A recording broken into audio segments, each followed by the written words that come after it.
და ზოგჯერ მწერენ ხოლმე, რომ ყველაფერი ვიცი რუკაში რა ხდება, მაგრამ თქვენი კონსულტაცია მინდა. და იმიტომ რომ ეს ასპექტები არ აქვს ნაცხოვრების ხეულებრივად. და ზოგს გონია, რომ ასტროლოგმა უნდა მოუყვეს რუკა. მე არ ყვები რუკას. შეიძლება ვილაპარაკო რუკაზე, მაგრამ ეგრევე თერაპიულ პროცესს ვიწყებ თითო ასპექტზე, იმიტომ რომ ეს უნდა იცხოვროს ადამიანმა, ხო? და აი გეშტალტი ძალიან დამეხმარა მე, რომ ტექნიკები მასწავლა, როგორ ცხოვრობ ცხეულებრივად, ისტორიას და არა კოგნიტურად, ხო, ინტელექტში, ხო? ხო და ზოგს მაგი ეშლება, ანუ გონიათ, რომ ასტროლოგია კარგად იციან და რატო ვერ შველიან თავს მერე უკვირთ. და არ მუშაობს ეგრე კოგნიტურად ეს თერაპია.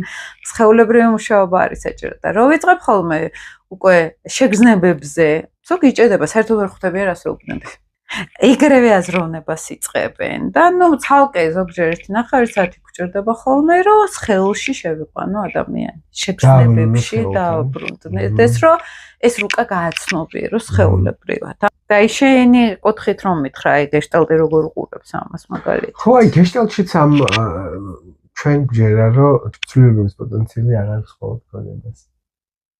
სხეული და გონება მთლიანობაში ფსიქიკა არ არის მხოლოდ კოგნიცია და კოგნიტური ჩვენი ველი, ხო?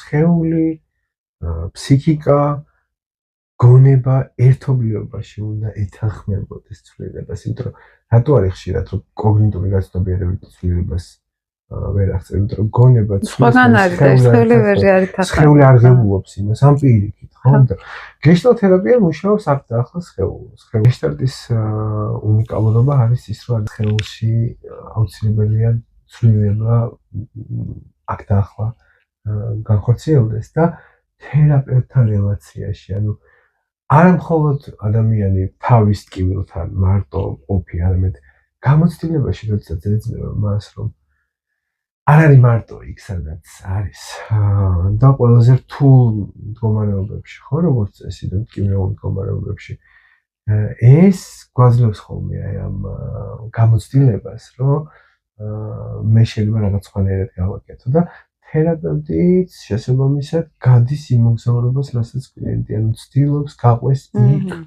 სადაც ის აქ და ახლა არის, ხო?